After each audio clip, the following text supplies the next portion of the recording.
Hi, good morning. My name is Debranjan Khanda. I teach biology, especially zoology. This is a demo video. Today I will be discuss a short topic on the breathing and exchange of gases chapter from class 11. Today I choose a topic that is mechanism of the breathing during the time of inhalation and exhalation process. So before we start the mechanism of breathing, we have to need to know some basic idea of breathing mechanism. What is breathing? How it exactly takes place? And what are the criteria for the processing of this? What are the criteria for takes place of this process? So let's see. So breathing is a physical process by which oxygenated air from the external atmosphere enter through the external nostril to the lungs region and through a process which is known as the inhalation. Breathing is a physical process by which air from the external atmosphere, that should be oxygenated air, coming into the lungs region uh, uh, through the external nostril to the lungs part by a process which is known as the inhalation. And after supplying of the oxygen to the lungs, it should be traveled through the pulmonary circulation and the systemic circulation to the body tissues, where oxygen is utilized by the cellular respiration, and after the cellular respiration takes place inside the tissue, it produces carbon dioxide as a byproduct, which again transfers through the systemic circulation and pulmonary circulation. It reaches to the lungs region. So after reaching to the lungs region, the foul air, that means carbon dioxide, should be exhaled from the lungs region to the external atmosphere because it should be toxic for the body. So it can changes the pH of the body. That's why it should be released from the lungs region to the external atmosphere by a process which is known as the exhalation. So if we summarized what is exactly inhalation and what is exhalation, inhalation is the uh, process by which oxygenated air are coming through the external nostril to the lungs region, and exhalation is a process by which carbon dioxide, which is a foul air, is expired or released from the lungs to the external from the lungs to the external atmosphere through the external nostril. From the lungs to the external atmosphere through the external nostril.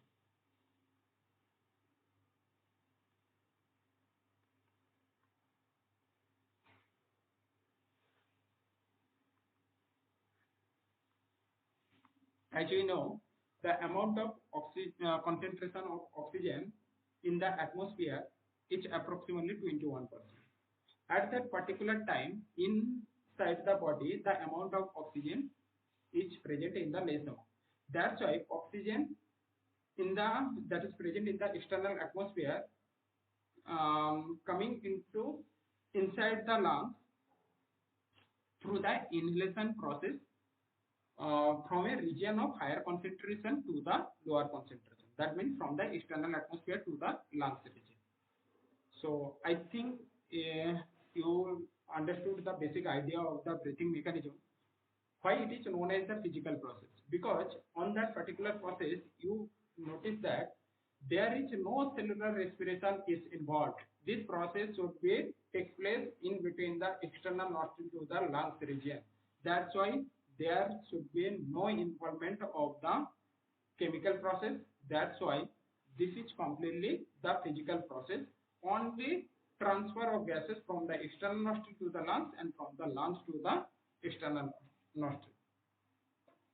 So if we understood the basic idea about breathing, let's see the mechanism of breathing that is happened during the time of inspiration and expiration. or we can say inhalation and exhalation.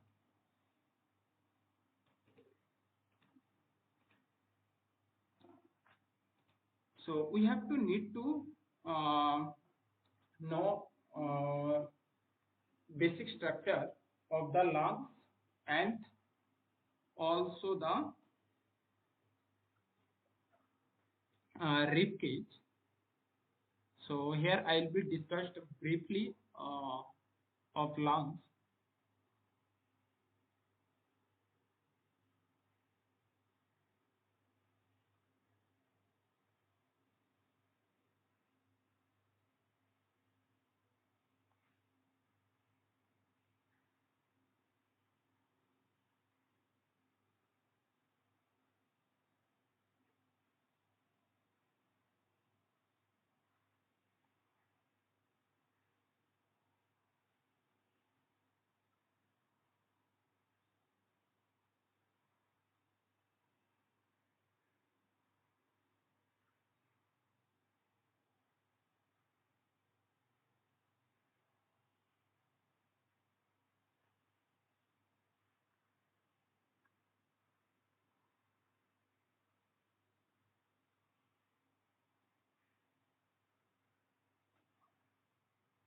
So you can see that figure. This is trachea. This is bronchi, or you can say primary bronchi.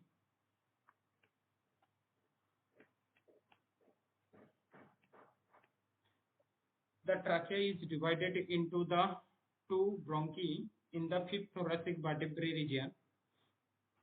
After entering to the lungs, it should be divided into another branches from primary bronchi to secondary bronchi, tertiary bronchi, and bronchi also divided into the bronchial part. So here I will not discuss about the structure. Here I will be discuss about the mechanism of breathing during the time of inspiration and expiration. So you can see that the left lung, this is the left lung, sorry, this is the right lung, this is the right lung, and this is the left lung.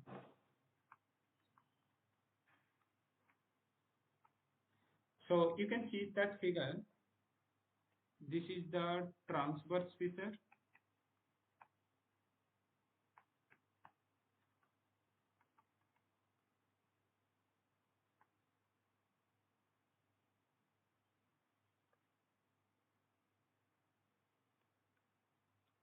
and this is the oblique fissure.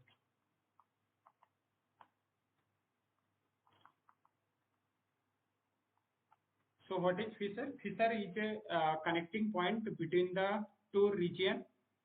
So in the right lungs, in through the evolutionary process, you also know the right lungs is slightly larger in compared to the left lungs because of the incoming air during the at the according to the evolutionary process, the air that is coming from the external nostril to the lungs region, the most of the air are goes to the right lungs region. That's why the right chamber is divided into right lungs is divided into three partitions or three chambers.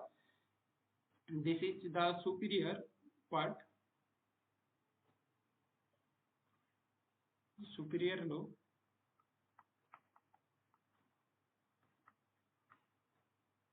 This is the middle lobe,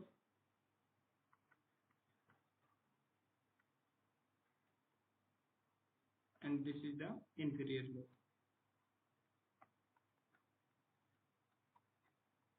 So you can see here, right lungs is divided into three region or three partitions: superior lobe, middle lobe, and inferior lobe. In between, to get the three partitions, two fissures are involved. One is the transverse fissure, which is common in the both right lungs and left lungs, and oblique fissure, which is specially found in the right lungs region. Because of that oblique fissure, and it gets a extra partitions in the right lungs region. So if we take a simple figure of the lung,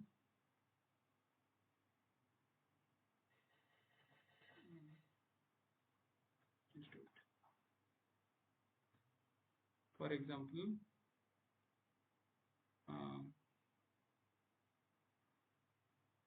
this is a one side of the lung.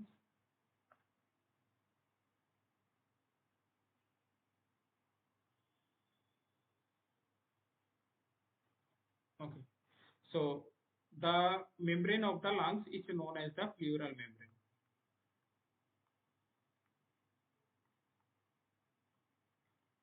The pleural membrane has two parts. One is outer pleural membrane, and which is known as the parietal membrane, parietal pleural membrane.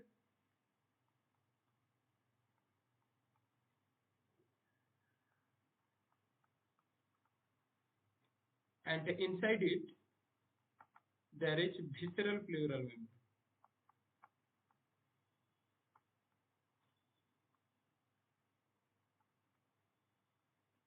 And in between these two pleural membrane, there also presence of fluid which is known as the pleural fluid.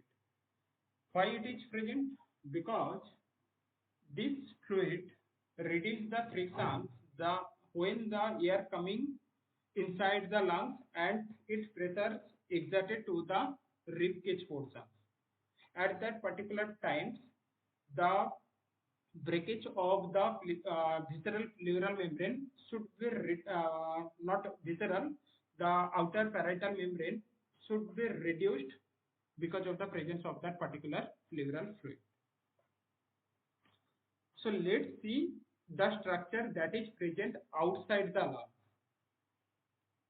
So if we see the structure that is present outside the lung, you can see here the outer portions, that means in the ventral position in our body, a bony structure is found which is known as the sternum. You can see that figure. This is the sternum. And on the back side of the body, that means on the dorsal side, you can find also another bony structure which is known as the vertebral column. It extends from on the dorsal side. You can also see at that figure. So it is from the frontal view and it is from the lateral view. So this is sternum and this is vertebral column, the backbone of our body. So it is located on the dorsal side of our body and sternum is located on the ventral side of our body.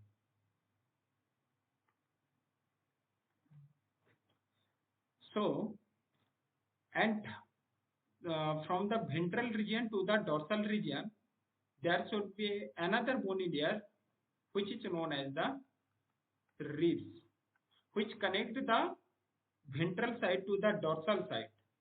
Which connects the ventral side to the dorsal side. On the ventral side, its ribs are connected at the sternum portion, and on the dorsal side, it connected to the vertebral column portion. So ribs are situated on the lateral portion of the body, that means on the lateral side. I think it's clear. So there are also found another structure, that is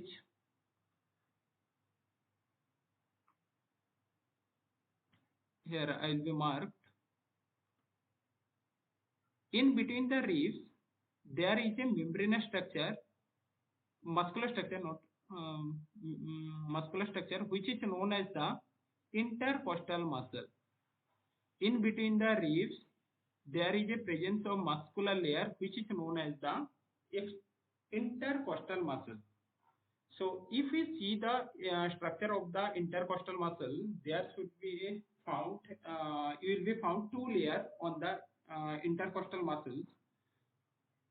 You can see that particular figure. It is a part of the intercostal muscle. Here you can see a two layer. This is a curvature, and you can see this is the another curvature.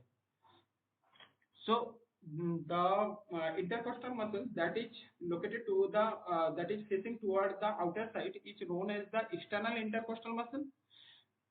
That is present in between the ribs, and the intercostal muscle that is located or that is facing inside the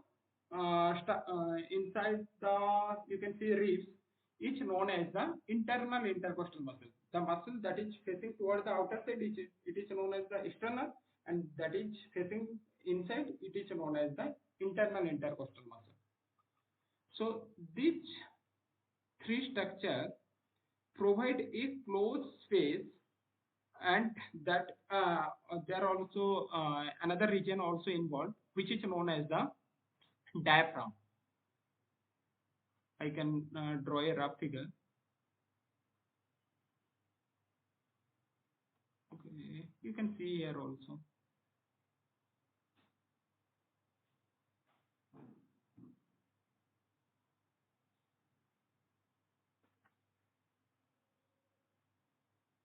I'll take another color.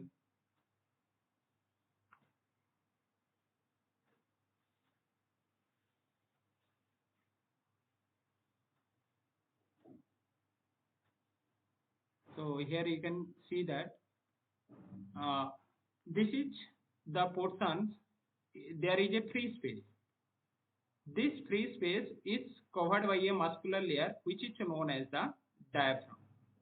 So you can see that it's in the resting condition. It looks like that. That means it is in the dome shape. At the resting condition, diaphragm is on the dome shape, or you can see the C shape. During the time of inhalation process, as the air from the external atmosphere coming inside the lungs, the muscle that is present in the diaphragm, which is known as the diaphragm muscle or phrenic muscle, it should create a pressure, and that's why the diaphragm contract from that region to that region, from this region to that region. That means during the time of inhalation, diaphragm is in straight line. Before the inspiration or inhalation, the diaphragm is on dome shaped structure or C shaped structure. During the time of inspiration, as the more air coming from the external atmosphere inside the lungs, there should be increased in the area of the lungs, which is provided by the diaphragm, and also other three structure that I will be discussed. So diaphragm itself provide approximately 75% of the area that is extended, 75% area of the lungs that is extended during the time of inhalation. Diaphragms itself provide 75% of area, increasement of the 75% of area of the lungs during the time of inhalation, and remaining 25% is provided by the contractions of the external intercostal muscle. So you can see that figure.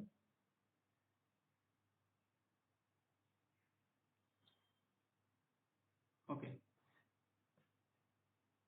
Air should be during the time of inhalation. The pressure that is found inside the lung should be less in compared to the external atmosphere, because gaseous particles always move from a region of higher concentration to the lower concentration through a diffusion process. So that's why inside the lungs should be less pressure during the time of inhalation, because air is coming from the outside, from the external atmosphere to the inside the lungs. So at that particular time, the pressure in the external atmosphere should be higher and pressure inside the lungs should be lesser in compared to the external atmosphere. That three portions, that means uh, this is a bony structure that is present on the, that I already discussed. The sternum, which is located on the ventral side in our body,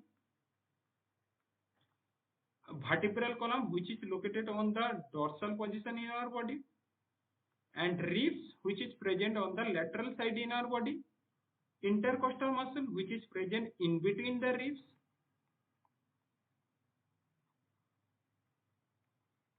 and diaphragm, which is located on the lower side of the lung. So you can see that five structure clearly.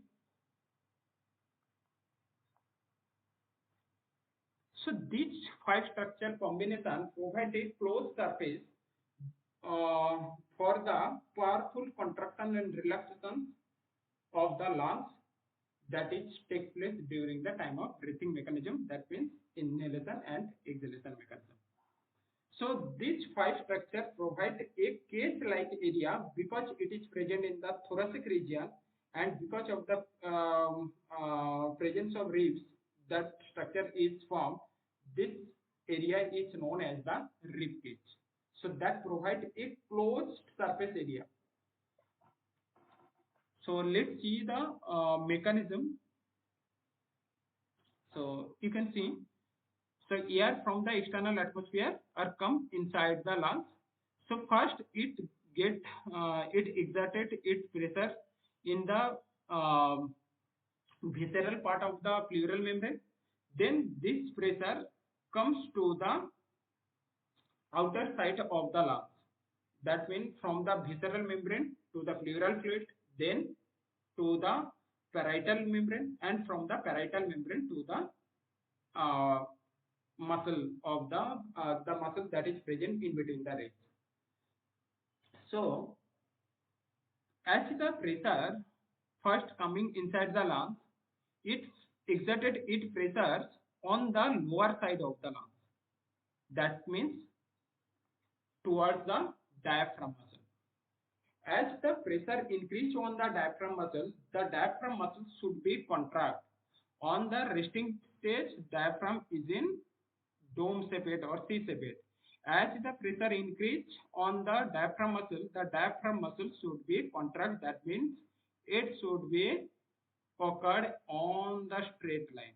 It should be occurred on the straight line because of the inhalation process. So because of the contraction of the diaphragm, it provides 75% increase in the lungs surface area. Towards with another process also involved, which is known as the contractions of the intercostal muscle, that is external intercostal muscle. So two types of the respiratory muscles are involved in the breathing process. One is here I will be right, phrenic muscle,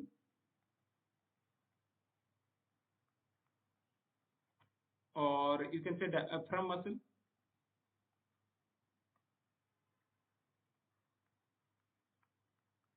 and another is external intercostal muscle.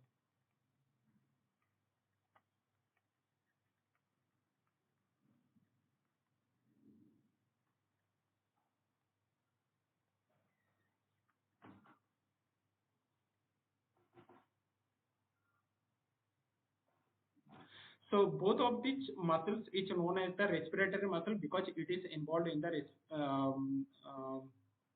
breathing mechanism. So here I already discussed about the activity of the phrenic muscle. So let's see the mechanism of the external intercostal muscle. As the external intercostal muscle contracts,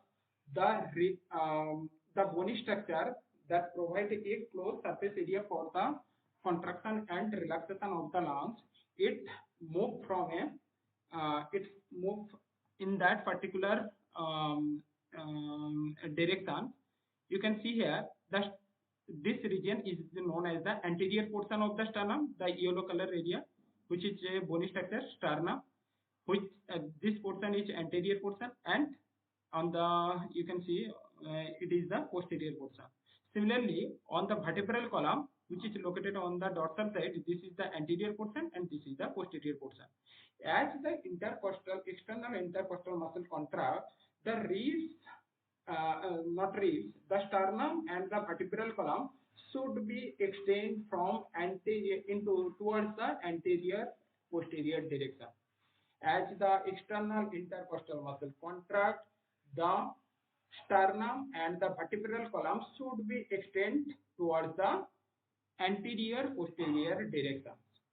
And here you can clearly see that the ribs which connect the sternum with the vertebral column, that is located on the lateral side in our body.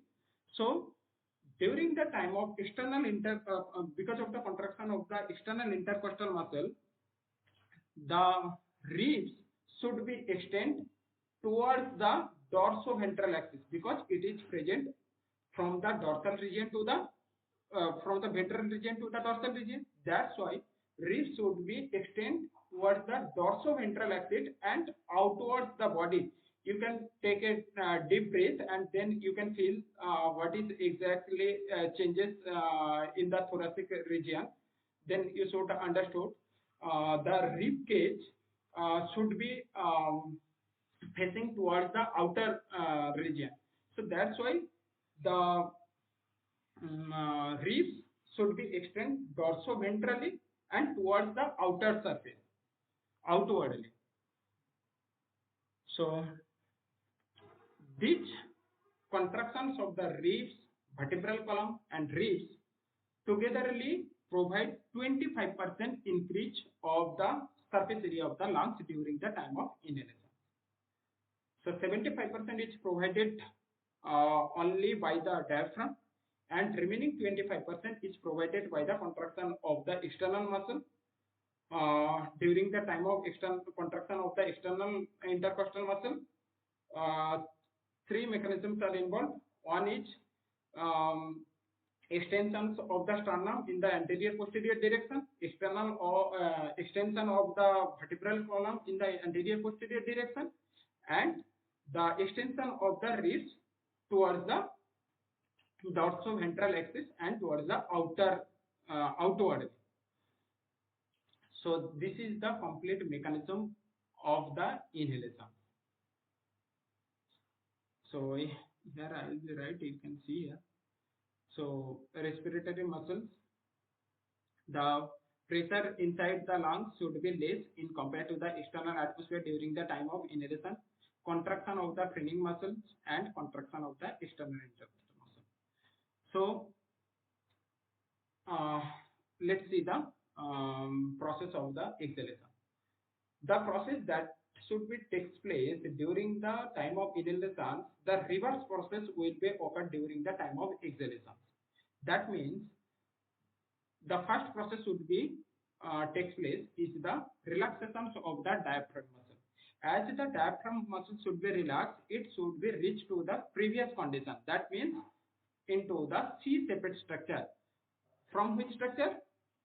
Because it is in the straight line during the time of inhalation, so it should be revert to the C-shaped area because of the exhalation process.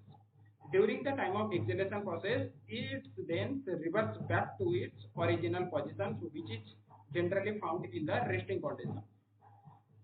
So you can see that arrow. So diaphragm is relaxed at that particular region. As the diaphragm relaxed at that particular times, as we know, the air should be, the gaseous particle should be moved from the lungs to the external atmosphere. So at that particular time, the pressure in the inside the lungs should be higher in compared to the external atmosphere at that particular time at that particular region. So first process is the relaxation of the diaphragm muscle, and second process is the relaxation of the external intercostal muscle, because during the time of inhalation external intercostal muscles are in contracted, as during the time of exhalation the external intercostal muscle should be in the relaxed state. As it gets back to the relaxed state, the size of the sternum which is extended during the time of the inhalation process should be go back to the previous condition. That means it should be relaxed. So the size of the sternum in the anterior and posterior direction should be decreased. Also, this process will be found in the vertebral column. The anterior posterior direction of the vertebral column should be decreased. So size of the sternum should be decreased and size of the vertebral column should be decreased, and the ribs also the size of the ribs also decrease during the time of exhalation process. So if we summarize the exhalation process, here will be found relaxations of the diaphragm muscle,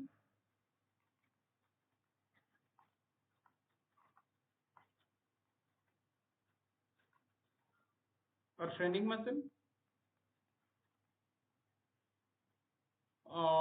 Because of this, it converted its shape from straight line to dome shape.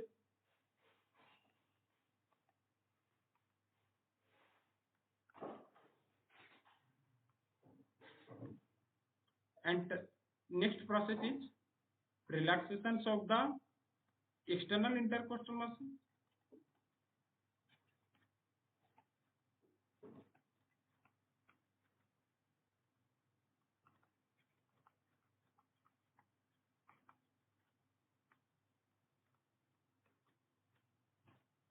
Because of this, size of the sternum and vertebral column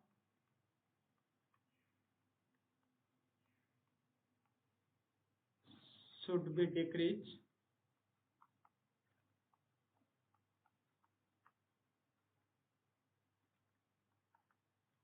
in anterior posterior direction.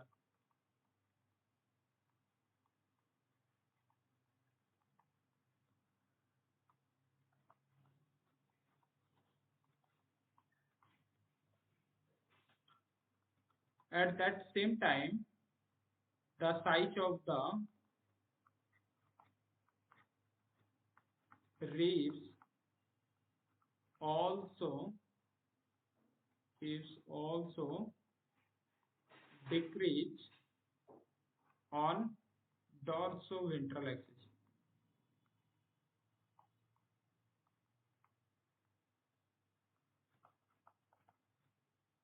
On the dorsoventral axis and inwardly,